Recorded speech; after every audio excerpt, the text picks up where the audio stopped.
Hello and welcome to this episode of a Clean Bill of Wealth podcast. I'm your host, Galen Nuttall, and I have a quick question before we hop on over to the episode. Did you know that many physicians are overpaying taxes due to not leveraging their corporation effectively? I've seen cases where a physician is on track to lose out on millions of dollars in retirement because they're not using their corporation effectively. And if you are unsure if you are making the most of the unique entity that is the professional corporation, creating a plan with me and my team of corporate planning experts might be a good move. If you're interested in a plan that shows you how to make the most of your corporation, save on taxes, secure your legacy, and create a thriving retirement, we can create a personalized, powerful plan for you for a flat fee with no hidden commissions, and there is no obligation for you to buy any products from us.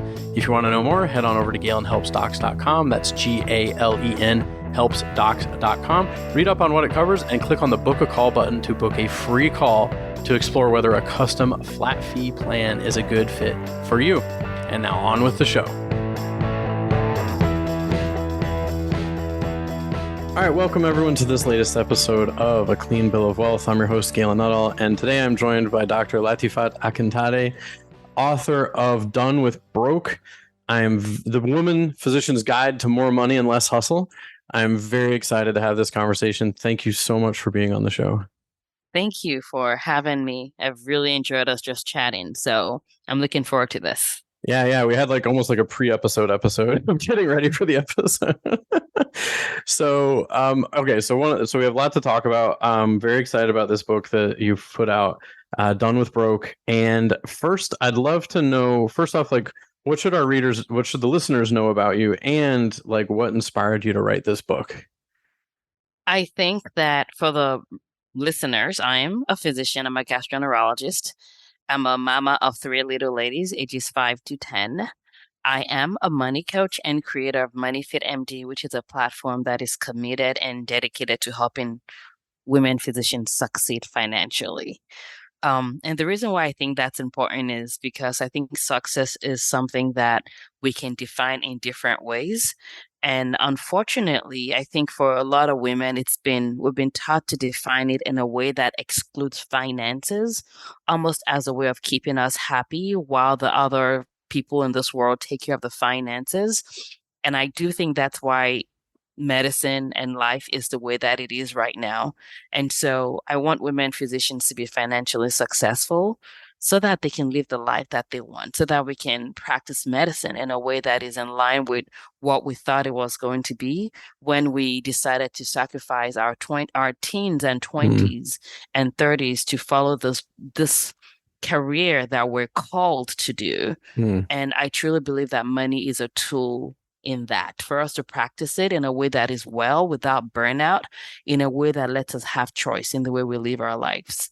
And so that's what I do now. I think those are the most important things for your audience to know about me.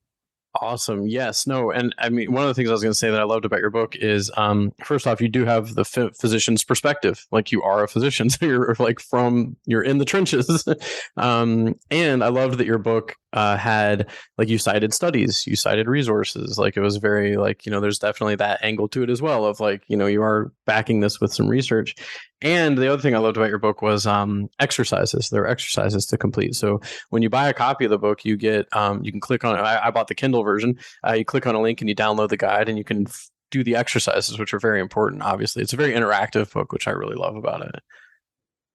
No, that was really intentional. And actually, what I did not plan was I love my people with ADHD. Some of my loves have ADHD, and some of them have said that those exercises and the summary at the end is being literally brain saving for them, because they're able to figure out, okay, what is the point of this? And then they can actually go back and read the chapter and look at the book. So I'm glad that I did that, even without it being intentional. So I get to serve people that need to be served.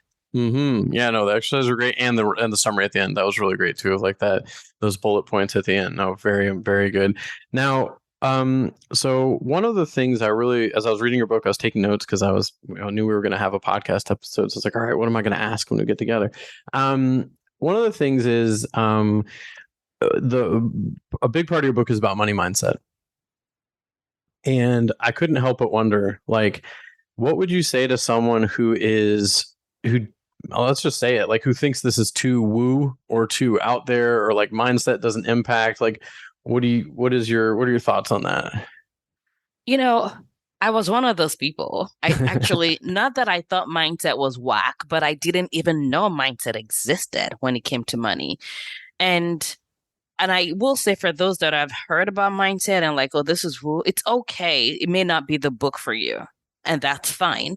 And what I hope is that what you're already doing is working. And if it is, then I'm really happy for you. If you have the finances you want, if you're living life on your terms, if you feel like you have the power to make changes in the things that are not, then great. Then you're good. You don't need any additional resources. And maybe there's no need for a conversation at that point.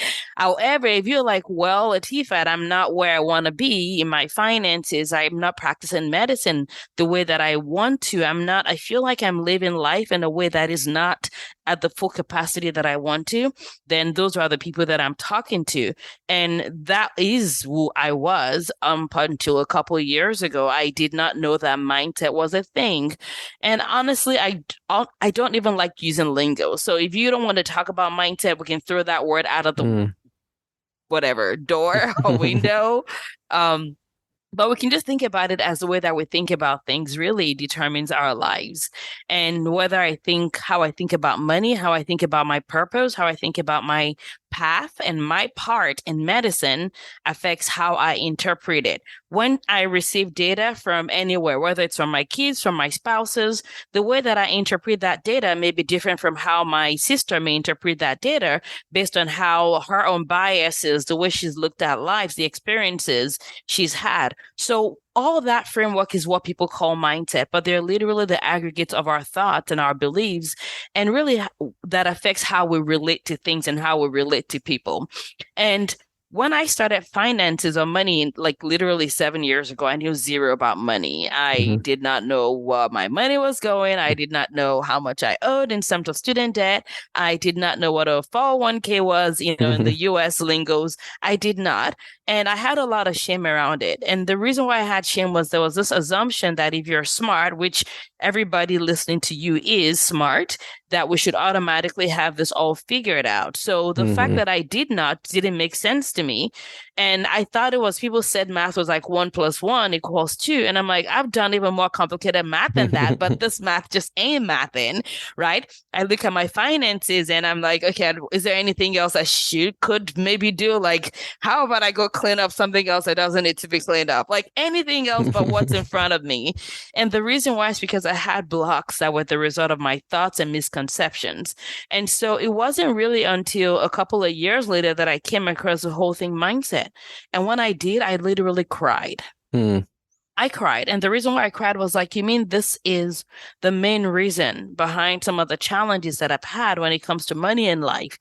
You mean this is why my money is not moving positively to the extent that it could be, even though at that point I'd made some changes and improved. And, 1 + 1 was now equal to 2, but it just was not growing the way that it could be growing. So for me, that was literally the point where I'm like, okay, if this stuff is the main reason why I'm not succeeding, why I think about things the way that I do, why I'm not kinder than I currently am, right? Why am I why am I more biased than I could be?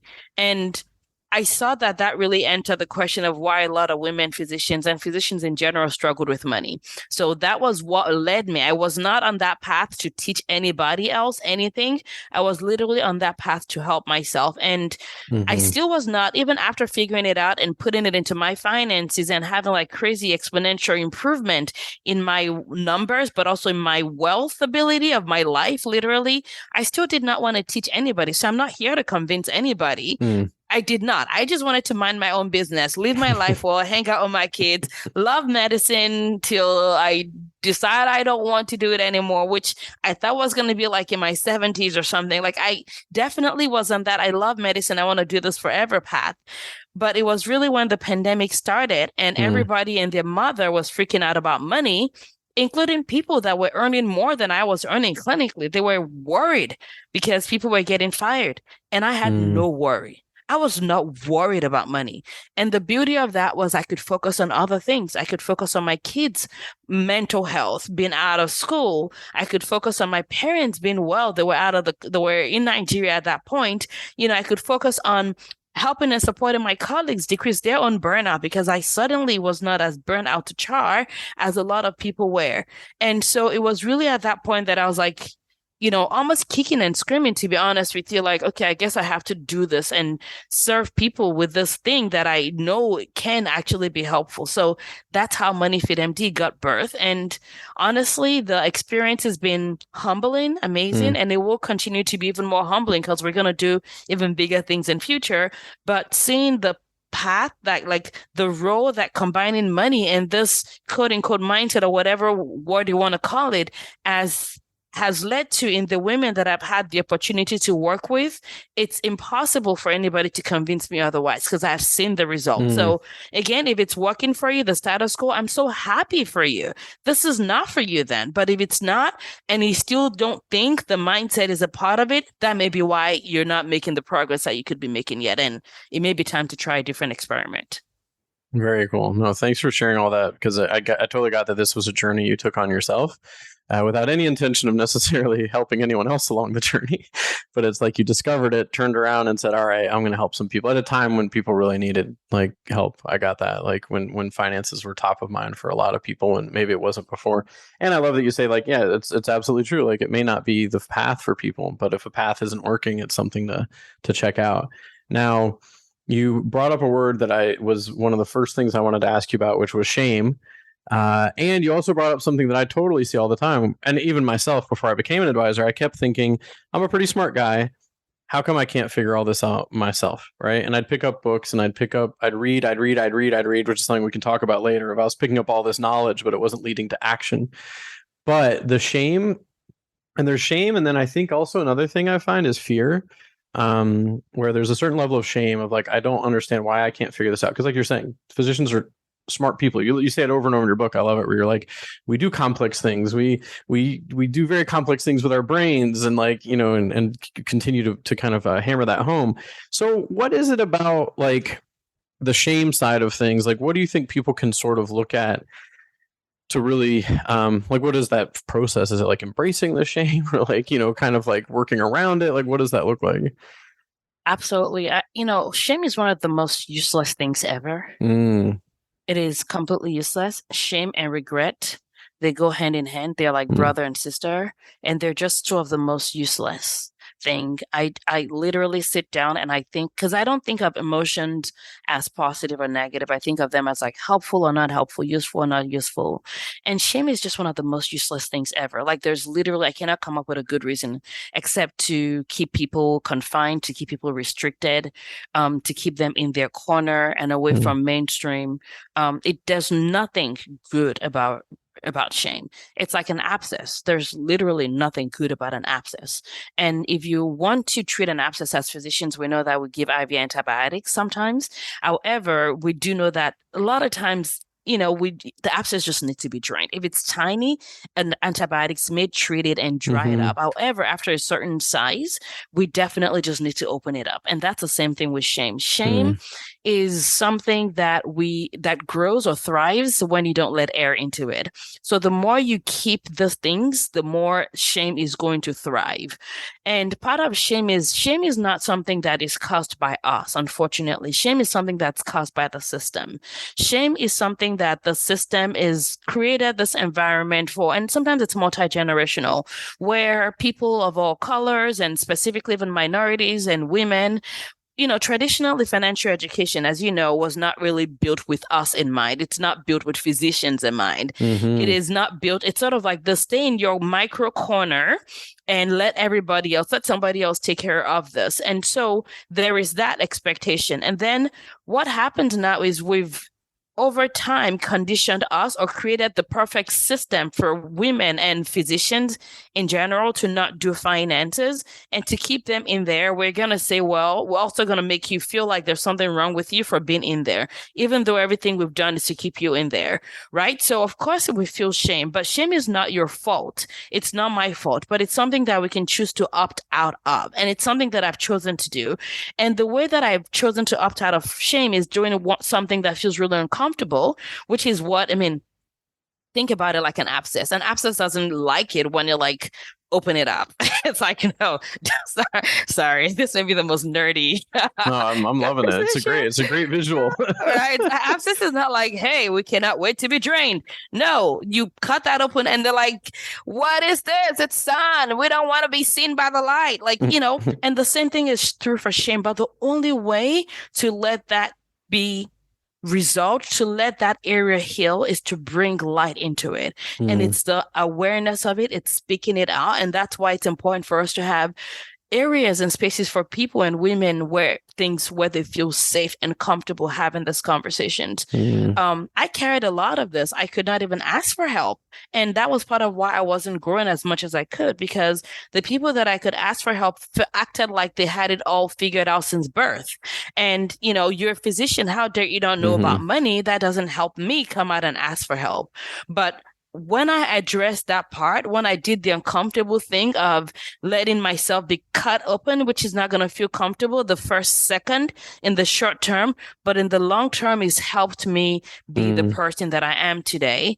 And, I see that a lot in women physicians that are like part of my community and go, the conversations we have here is conversations that I've never felt comfortable having because I thought there was something wrong with me. And now I'm like, you know what? Maybe if Latifat can talk about how crappy she was about money, I can talk about that too. And the funny thing is, most times people are actually not even bad with the money. They just are so closed up that they're not getting the help that they need. And once we open that up, amazing stuff happens. Amazing. Yeah, no, I love the abscess analogy. I mean, these are visual, it's medical. It works. Yeah, no, so much of what you said, like, I mean, yeah, like the people you ask make it sound like they've had it figured out since birth. And like, what I find is a lot of the people who are, the most vocal in like physician communities are usually people who have just like this incredible passion towards figuring this stuff out. And so people look at them and they think, oh, I need to be more like that person, or I wish I was more like that person, like that whole shame and regret thing you're saying. Or almost everyone I've sat down with for financial planning, when we start talking, they almost always say, I feel like everyone's farther ahead than me. Because like we're not talking about it, or maybe the people who are talking about it are the ones who are like more advanced, or they've had, whatever has happened that they've been able to achieve more. And so that's one of the biggest things I help people do, is pull back the curtain a bit and be like, well, I meet with enough people behind, the non-public conversations to know that like this is where you stand, but it also doesn't really matter that much where you stand in relation to them as to where you stand in relation to where you need to be. So many good things. Now, one of the things you talked about was, saying, oh, traditional financial planning isn't designed for physicians. And you talked about how physicians and it's, female physicians are kind of kept in a spot, to not be empowered around their finances. Can you talk just a little bit more about that? Because that's very interesting to me. Absolutely. I mean, if you think about it, in an ideal world, so let's talk about what the current state is. You go to med school, you get debt, because for many people, that's the only way to pay it. And I'm grateful for the debt that I have, to be honest with you, because without it, I would not be the physician that I am today. I would not have my MD degree. So I'm grateful for it. But what we're not given them the tools to know what to do with that debt. That's number one. The other thing is, I think everybody would agree that the student loan business, it is a business, it's very predatory. You graduate with $150K in student debt, and by the time you go through 7 years of post-medical school training, you'll have like $200 and something thousand while you're out there trying to help people and learn how to be excellent at what you do. So I think that should be illegal, to be honest with you. I think it should be super low interest rate to the point of just like maintaining and paying for the people that are servicing it, or should be completely subsidized. I think that is in the best interest of the society at large. But those are my thoughts about it. Mm-hmm. However, what I find is when I actually sit back and think about the relationship and why medical training in general does not include more financial education and empowerment, I think it's really because a lot of if you think about a relationship, I love analogies. If you think about a two-person relationship, I'm married with my husband, so I can use that as an example. Imagine if one of us thought that it was better served for the other person to not think they're free. Right? They are more likely to stay if they think they're not free. And if they stay in the relationship. They're not there because they want to. They're there because they don't think they have a choice. Right. So unfortunately, in a very abusive, narcissistic kind of relationship, one partner could think that. And like, as long as you're here, we're winning. And I think that's true for medicine in a lot of ways, where it's there's some relationships in medicine that are great, meaning like a physician and an employer scenario. It's not like they're all the same. However, there's some significant percentage is not healthy. However, it's actually at the disadvantage of the healthcare system, because if physicians were in medicine because we wanted to, not because we had to, we would change so much more stuff. We would practice medicine with authenticity and our patients would actually get served by that. So in my opinion, I think the healthcare system actually wants us stuck in a relationship. And that's why a lot of financial education is not part of the healthcare system. And then when we now think about, financial education, of course, there's no one size fits all. There are physicians that are horrible and there are financial advisors that are horrible, and there's some that are amazing. So there's no one size fits all. Obviously, the fact that you and I are talking, your pattern of the way that you advise your clients, you obviously want them to be well. But that's not always the case, right? And unfortunately, a lot of people go into relationships with even advisors sometimes, and it feels like they're being told that they should just, leave it to us. We'll be the only person taking care of it. It can be a non-ideal relationship that is not necessarily focused on both people at mind. And keep in mind that we as physicians, we've gone through medical training and undergrad. While our colleagues that were in class with us in undergrad are now earning money, we're still like, second year of a 12-year relationship where our student loan is only acquiring more interest on it. So by the time we finish, the get slow to the, do it the slow track way is an option, but I don't think it's necessarily the best option when done only for physicians. Because a lot of times, if you also think about it, when we talk about traditional financial planning, there is a lot of index funds, which again is great. Optimize your retirement accounts or 401k, the Roth IRA, keep your money in here. But it's still a lot about being stuck in this relationship when we're only relying on one source for our income. And that is the part that a lot of people don't talk about when it comes to burnout. As long as you're dependent on one person only, you still as a human being are thinking, what happens if that relationship gets severed, right? If you don't truly have that wealth mindset, if you don't truly have that expansion of or ownership and empowerment of what do I actually own, you will always think that you only have one source of oxygen.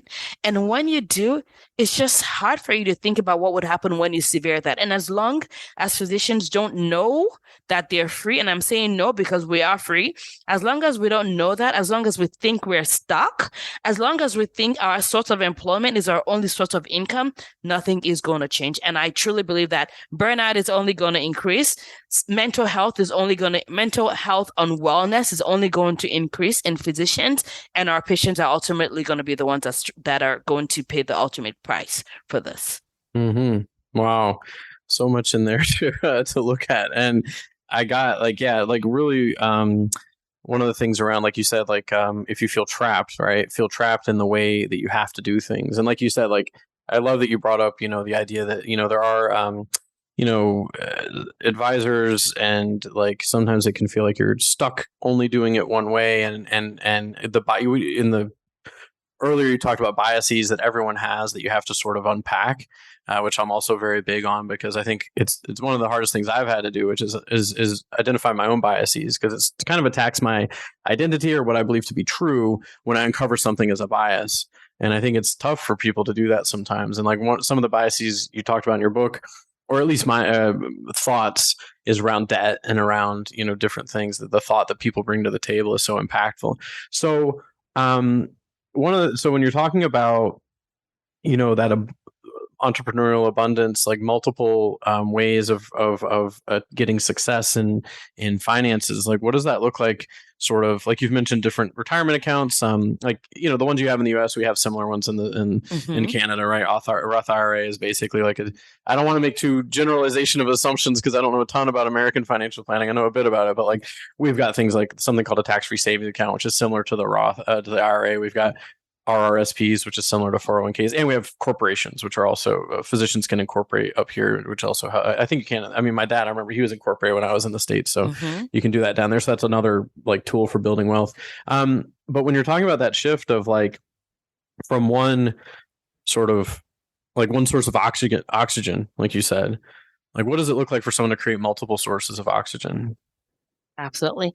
I think in order for us to talk about that, there's something that came to mind as you were talking, which is one of the things that I found with us as physicians, which is a struggle that we have, is that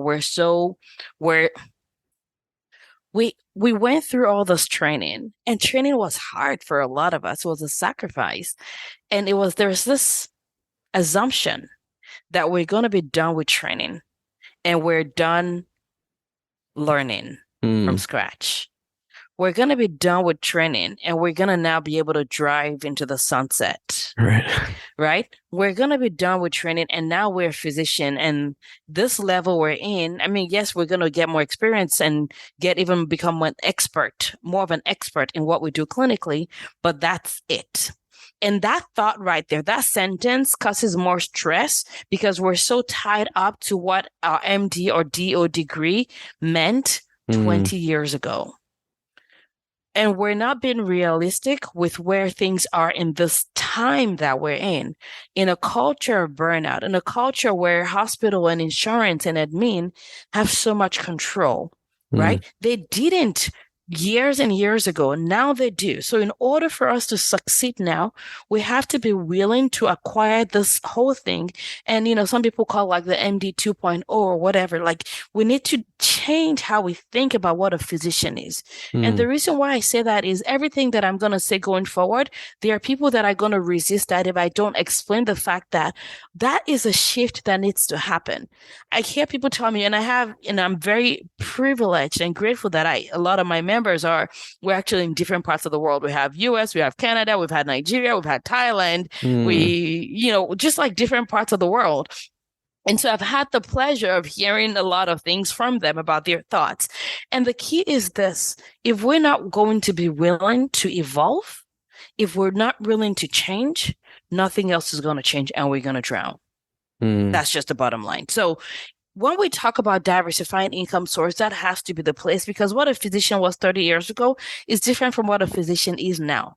A badass physician today has to be a physician that recognizes the expertise that they have clinically. We've been trained. We're excellent. We're not going to fall to the level of our less trained alternative or whatever you want to call it. We're going to rise up to the level of our excellence, which is the excellence that we've gained in medicine. We need to start to see ourselves as our own identity, as our own brand that we can now lease to whoever we want to lease it to, including ourselves, our business, S Corp, LLC, or whatever else you want to call it, or the employer that you work for. But ultimately, your brain is your biggest asset. And now the question is, where else do you want to take that asset? Where else do you want to leverage that asset, right? I can do things like the retirement stuff. I can do the taxable account stuff, but I could also ask myself, this brain of mine is like pluripotent. It can do whatever the crap. Like my MD degree is a license that I get that is a permission for me to now I now have this highly skilled brain that has been refined through years of like conditioning and training. And what else do I want that to excel in? So you could call that a side gig. I don't necessarily like using that terminology because I don't believe in necessarily side gigs, but I can just choose to say, what else do I want to excel at? What else do I want to make better in the world? And the things that I make better in the world, in exchange for that, I get a sort of wealth. And that could be financial or non-financial. So what I do in MoneyFit MD is an example of that. But that doesn't have to be what you do. You could be someone, I have a physician in my community right now who is a Native American. And for her big thing thing was that, she loves being a physician. She loves medicine, but she also see the part that herbal medicine has to play. Like the knowledge of herbs as a highly skilled physician who trained at one of the best universities in the world. And now she's like, I want to be able to bring that expertise and teach people. So now she has a tea line that she's created that she actually makes herself as an MD that can now educate people about how tea can help with wellness, with sleep, with digestive health, and all this other stuff. And now she started a course where she teaches primary care doctors how to be educated about herbs and how they can use that to better take care of her patients. Like that is her practicing medicine in a way that's outside of the examination room, but 100% in line with the wellness and health she wants to see in the world. And she's going to build a multiple 7-figure business from that for sure, right? If she was attached to what an MD was 20 years ago, she's not going to be able to serve her primary care doctors, her patients, and wellness, the things that she stood and took a Hippocratic oath to do. She's not going to be able to do that in 2023. But because she's willing to evolve into who she is now, she's still taking care of them at the bedside, but she gets to do that in a multi-level now. She's doing real estate as well because she's like, my husband is a breadwinner and we can optimize that to better take care of our taxes. She's doing it actively. She's doing it passively. You get what I mean? So it's not a one size fits all. It's a question of like, what do I want? Who do I want to be? Right? And figuring out how we can leverage that after learning how to optimize our mindset in a way that is more elevated, in a way that's more wealth minded, in a way that's evolved for what it should be in 2023. And honestly, if we can start to think about it this way, the sky is going to be the limit in terms of how we serve our patients, but also how we can be well in medicine, and we will burn out less because now we know that we have options. Yeah, I love that. So widening the scope or widening the vision of what a physician can do with their lives. Absolutely. Yeah. Our patients are screaming for that. Yeah. Our patients are begging us for that. Our patients are like, help me, like, teach me how to take care of myself. Teach me how to not listen to junk and people that are not trained. Like, help me get where like, no, I'm going to just sit and be stuck with what a physician was last year. And again, we can do so much more if we're just willing to hear the people that are begging us for help, not water down what we know to be right, but ask ourselves, like, I have physicians that are saying things like, I want to help patients have better sexual health. I want to help people know how to take better care of their skin. And how can I do that in a way that it's not limited? How can I do that in a way that really serves those that I want to serve? And yes, absolutely. Yeah, and I love what you're saying about creating those multiple sources so you're not relying on one source of oxygen. You talked about the brain being the most valuable asset, which is huge. And there's there's the concept of like mental / physical capital and like human capital and like wealth. And so like the way that I think of it is while we're working and doing things where we're earning money, it's kind of like we're mining resources, right? Like we're using our time and our brain to mine, and we take some of those resources, money, and we spend it on our lifestyle. And a big part of what I believe is that, we have to take some of those resources and put it somewhere so that we can replace our engine. Like we can replace the miner, so to speak. Like we're mining bricks, we need to create a brick factory so we don't have to go out and mine bricks for the rest of our lives. And so I love what you're talking about around, yes, continue work as a physician, but look at expanding what other things you can do. And real estate was another thing that you mentioned quite a bit in your book. And like you said, it can really help with burnout, even if someone were to continue their clinical work, but they know that they've got options. They don't feel as trapped, right? Which has got to be a huge relief. Huge. I have an example of a physician I'm thinking about right now who a couple of years ago, when I started talking to her about money, she was like, "Oh, I'm good. I earn great income. I was being looked like I was crazy." Like, how like someone tells you like there is going to be a tsunami or there's going to be like apocalypse, and you're like, yeah, I don't know. Like literally, that was how I felt. So I had to have my own inner resolve and know my own why and be willing to do what I knew I needed to do. But that's how she looked at me, like I was crazy. I just loved to not trust that my clinical income was going to be good enough. And I'm so grateful that a couple of years ago, about 2.5 years ago, she decided to start listening and actually doing some of the stuff that I'm talking about. And fast forward to 2 years later, she actually was burnt out. Mm, and also had injury at work. She mm. had an injury at work, and for her work, it was a procedural field. And if she had the injury to even something as little as a carpal tunnel can make someone that's in a procedural field really Yeah. struggle. And Hmm. it became a concern of, am I going to be able to do the work that I want to do or not? They had seen someone they did not really want to go down the disability line, but they just wanted to have their work changed a little bit so that they can continue doing what they wanted to do.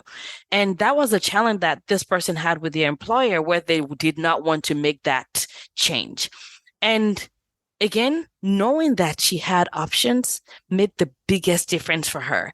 And I mean, I can just see how the story could have been so different if she did not think she had a choice, if she thought she was stuck, if she thought that was the only source of income, if she did not mind her business of her money business before that event happened, it would have changed everything for the negative for her. But because she had things in order and because her mindset, for lack of a better term, was also in a wealthy way where she knew she had the abundance of options, it made a difference. She was able to sort of like ask and advocate for herself better. She was able to Hmm. risk the thought that she could lose her job by advocating for herself, by actually advocating for herself.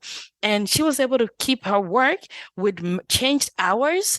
And even she ended up thanking me later and then going, I'm so grateful that you encouraged me and told me to look beyond this life that I thought I knew what the future was going to hold, but instead be prepared for anything. Because of that reason, I get to practice medicine differently.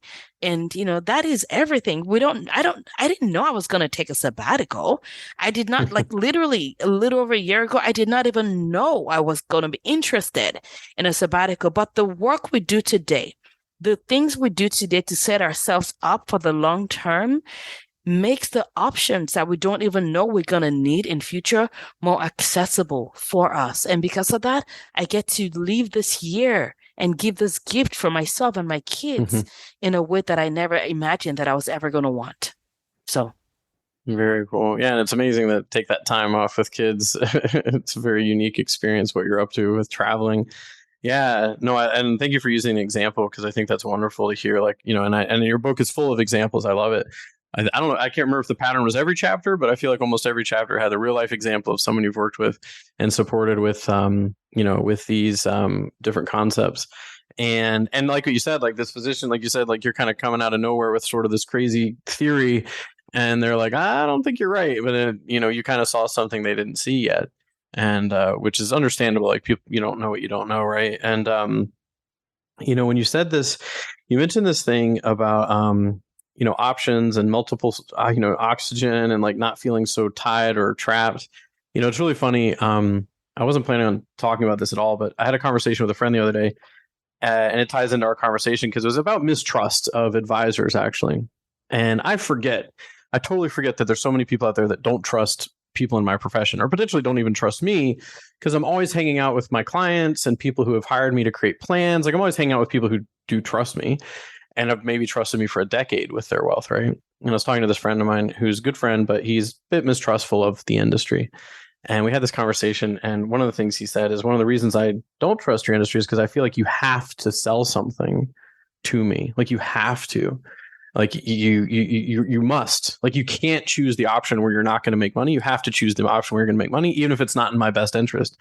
And it hit me really hard because like I never thought of that as a concern people have. Like I just maybe when I started as an advisor, it was a bit more of like, oh, this really has like I became an advisor because my wife hated her job and I needed to make money and she could quit her job. Like that's one of the reasons I did this.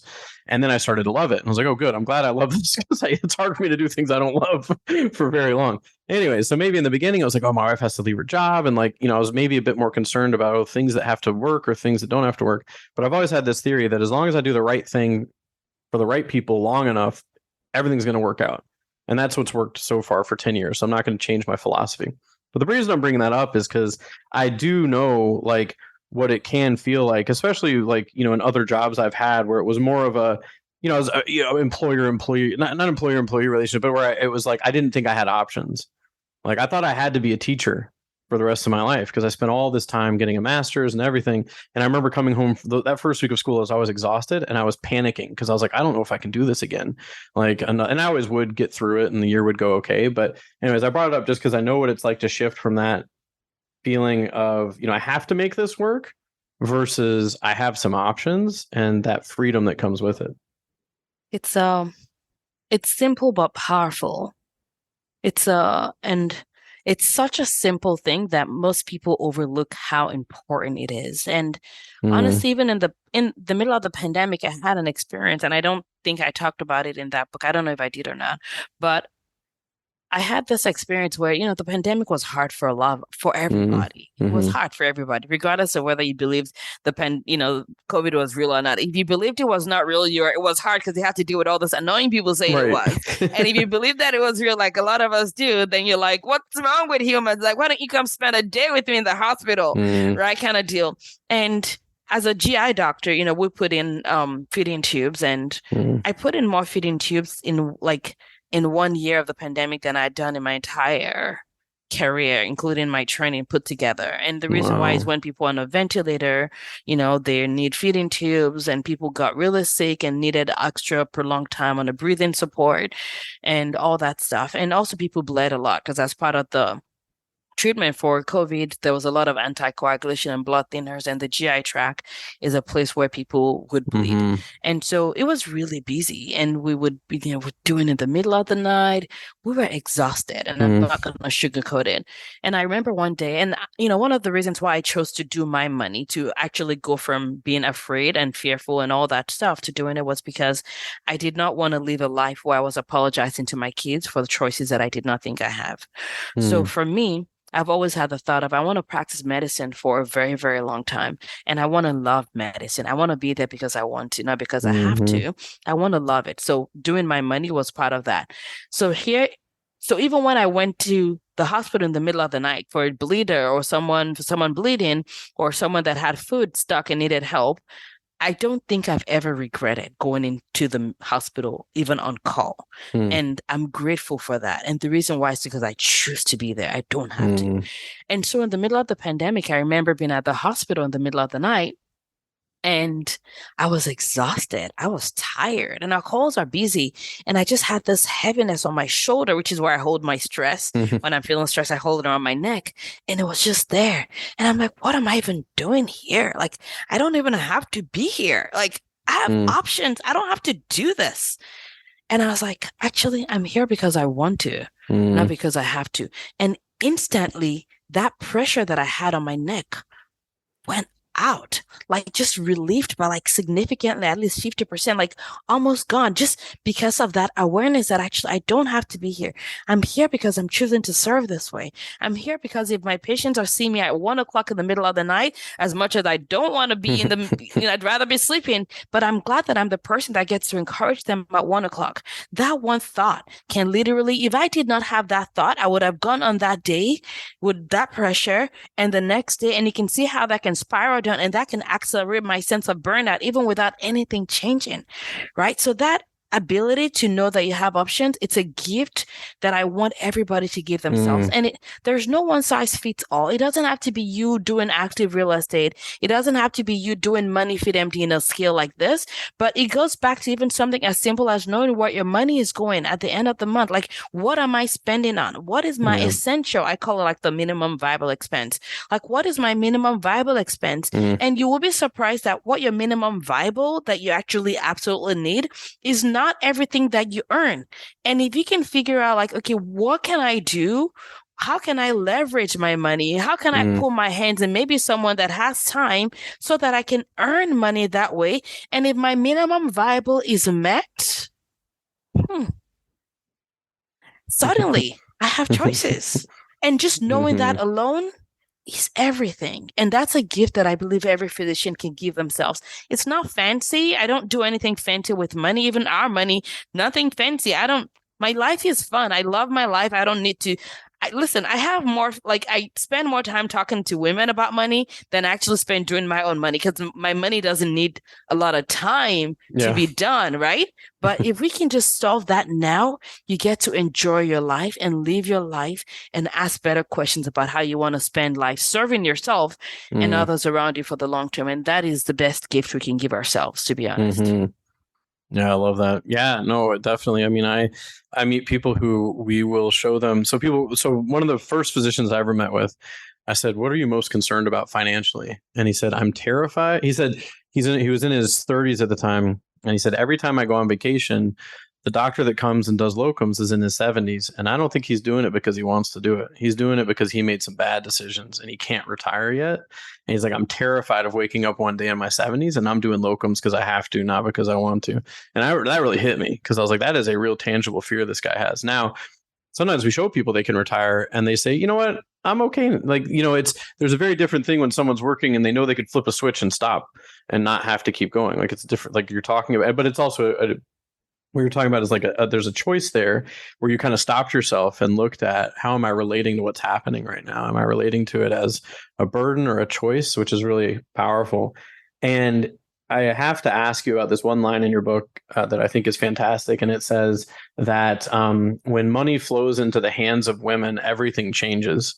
So I knew I just had to ask you more about that. Like, what does that mean? I mean, I'm very biased and I'm happy about my bias in that regard.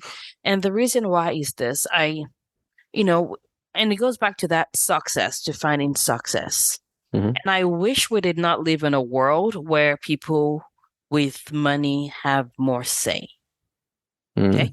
However, whatever it is that your cost is, it could be the exact opposite of mine. It doesn't even matter. I'm not trying to get everybody on my side necessarily, but I just look at the examples of what money can do in the world, right? And a lot of times when we look at leadership in the places that matters, it doesn't even represent the percentage of what our ratio is of like men to women in the world. It does not.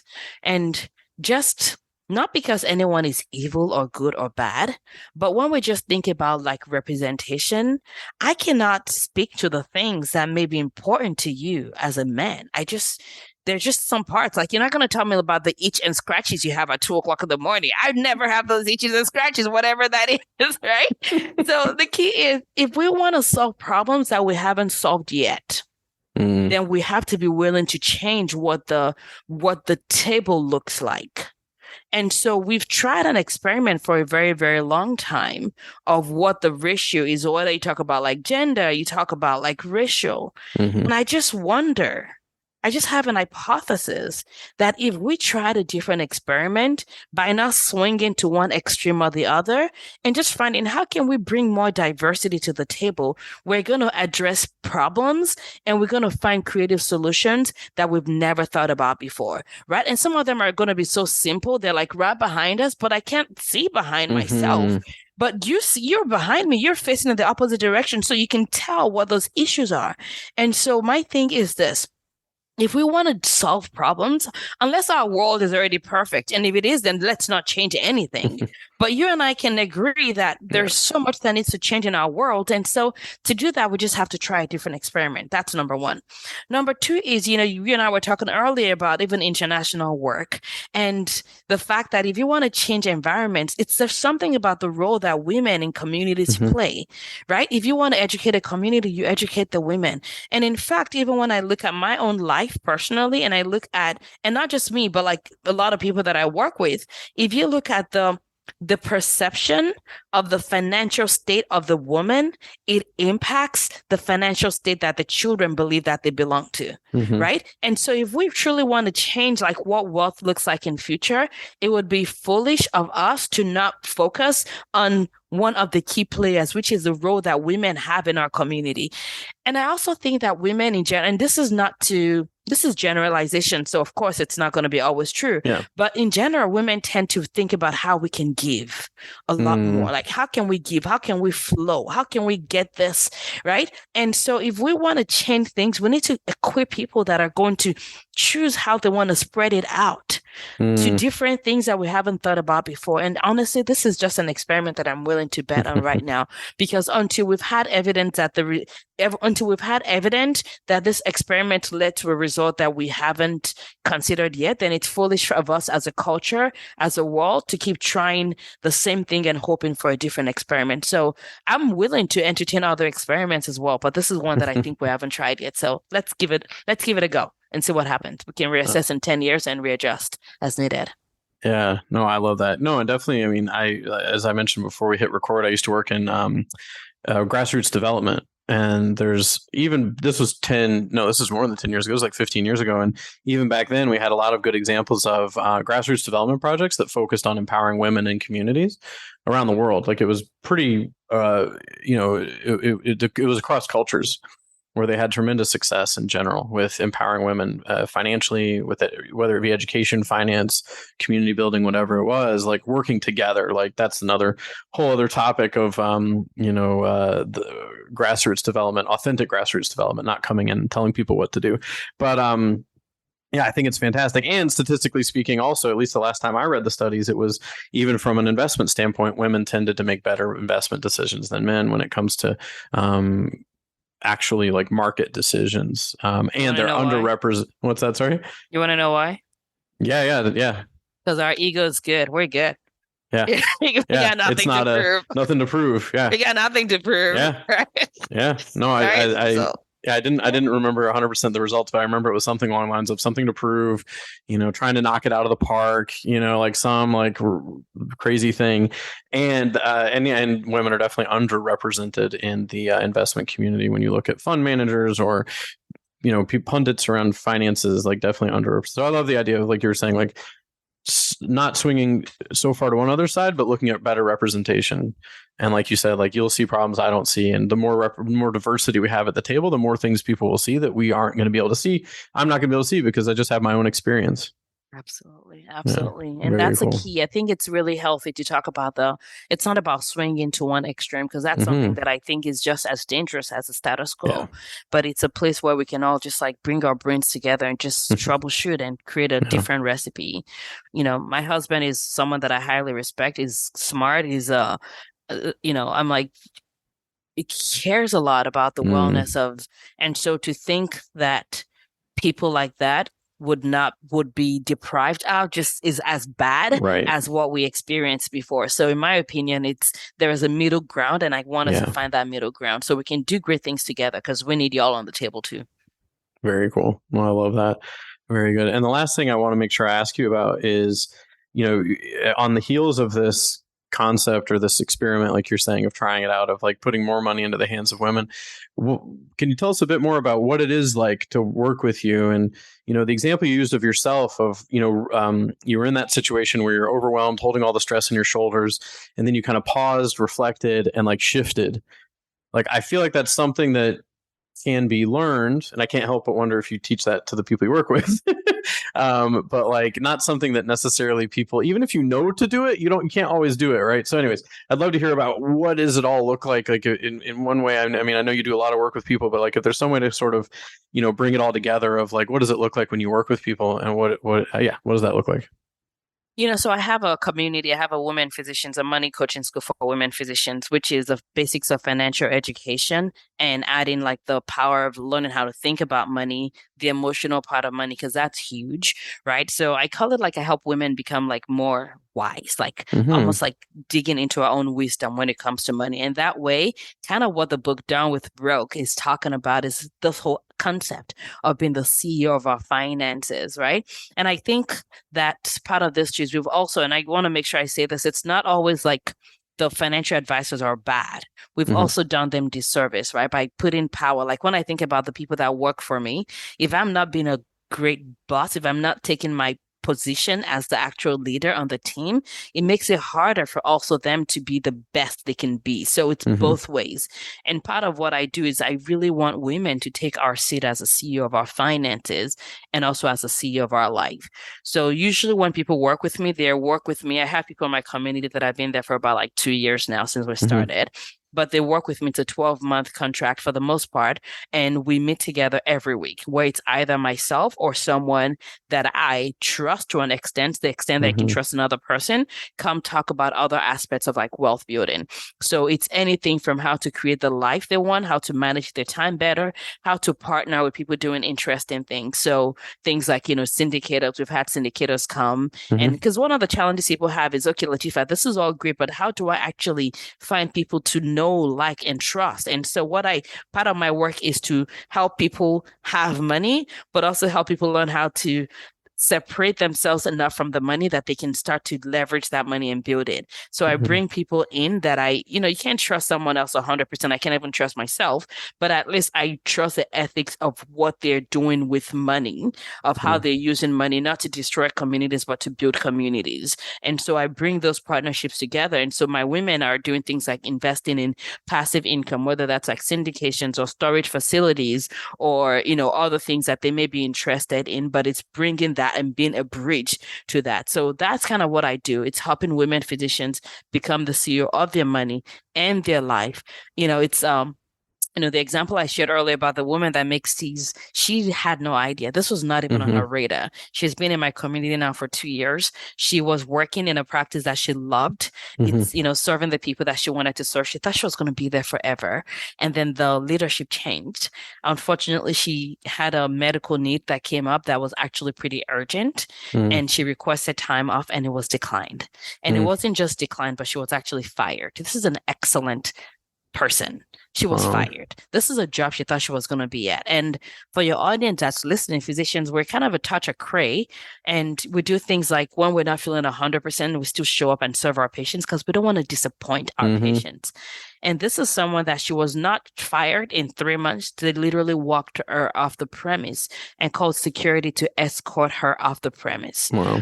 And the patients that were scheduled with her were told that she had a family emergency. So they lied to her patients. Mm-hmm. And this is a great person that I would trust my life with. So this is not someone that is a bad physician or had professional issues, none of that. And she's a breadwinner, married to a stay-home parent. Wow. She's has kids. So you can imagine like all the stakes, like everything you can think about was Yeah. like literally, and for her to go from where she was to where she is now a year later, where she's has her own part-time practice, works part-time for another physician. They've diversified. They have active real estate investment now that they're doing.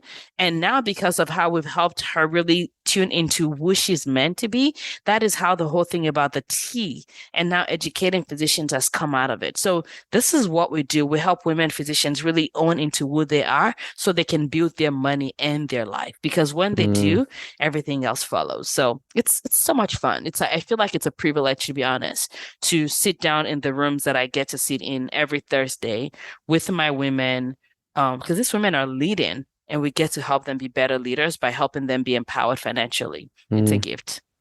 That's incredible. Yeah, no, thanks for that. That example that's definitely a big one. Like, and I know that maybe people listening don't have or aren't anticipating something as extreme as that, but still in everyone's own like version of that, right? Of like being trapped in some way, shape, or form, or being, not being free to do what they want financially. So very cool. Thank you for sharing that with us. And so I thank you so much for being on the show. I could keep talking because I still have so many questions from the book, but I think at the end of the day, everyone, you just got to go get a copy of the book. So go to your website is moneyfitmd.com. That's also your Instagram handle, right? Absolutely. MoneyFitMD. Money Fit MD. I'm on Instagram. I'm on Facebook. If you go on my website, you can see a click to Amazon where you can get the book Down with Brooke, The Woman Physician's Guide to More Money and Less Hustle. I'm glad I wrote that book. The feedback I've been getting from humans, it's been honestly, I'm still catching up to it, to be honest with you. Yeah. Because I think sometimes people forget that the people that are doing things are also humans. None of this is what I envisioned 2 years ago. Yeah. So there's still a part of me that like catches up to the fact that I cannot believe that I'm writing something that is impacting women the way that it is. And so, yeah, go get yourself a copy of the book. I would love it if you read it. Let me know what you think about it. If you hate it, let me know. Feel free to let me know what you do differently because I know I'm going to have other books in future, but this is a great place for us to start. Yeah, absolutely. So to say it one more time, head on over to moneyfitmd.com. There you can links to the book, links to learn more about the programs that you offer. I highly recommend. I loved the book. I absolutely loved it. And I'm not a female physician, but it was still very, very valuable for me and to get in the mind of, like to understand the reality of female physicians a bit better. But no, thank you so much. Oh, thank you for having me here. Thank you for doing what you do. I mean, I've really been a privilege meeting some financial advisors recently. I mean, I have friends that are financial advisors, but meeting financial advisors that are listening. And I do think that that's a key, like listen, figure out how can I actually serve. And the beauty is when you serve, you will make a lot of money too. It's not like it doesn't have to be the way it was done before. And so I think it's important for people, for physicians and humans in general, to experience people that actually care about them, that have a why that compels them. Because of course we want you to get paid. You should get paid for the work you're doing too. That's important. And I think there's that old way of like one person can be served and not the other. But I think of hands washing each other. And I love the financial advisors like you that I've had the pleasure of meeting recently, which is like hands can actually like you can do well and I can do well too. And that's what it's going to take for us to really have a great partnership. So thank you for that. Thank you. I appreciate everything you just said. Thank you so much. All right. Well, have a great rest of your day. Enjoy time with your family. Be sure to say hi to them for me. I know that you're going to enjoy sunny Curacao a bit more while you're there. Yes, I will. Thank you so much. Thank you. Thank you so much for having joined me on this episode of A Clean Bill of Wealth podcast. I truly appreciate you taking the time to do so. It really warms my heart to see the numbers of people listening to each episode go up, and it's just a lot of fun. Be sure to check back through past episodes to find insight on everything from more efficient charting practices to better sleep for physicians and much more. If you'd like to make sure you're leveraging your corporation effectively for taxes, retirement, legacy, and other financial matters important to physicians, please head on over to GalenHelpsDocs.com to check out the work that we do with fee-based planning. Our fee-based plans are powerful, customized to you, and there's no requirement to buy products from us and no hidden commissions. You get clear, unbiased recommendations based on our expertise helping hundreds of incorporated Canadians, just like you, create their ideal financial life and future. Again, it's GalenHelpsDocs.com. Click on the book a call button at the top for a quick and free conversation to find out whether fee-based planning makes sense for you. Thanks so much for joining me. Take care and see you at the next episode.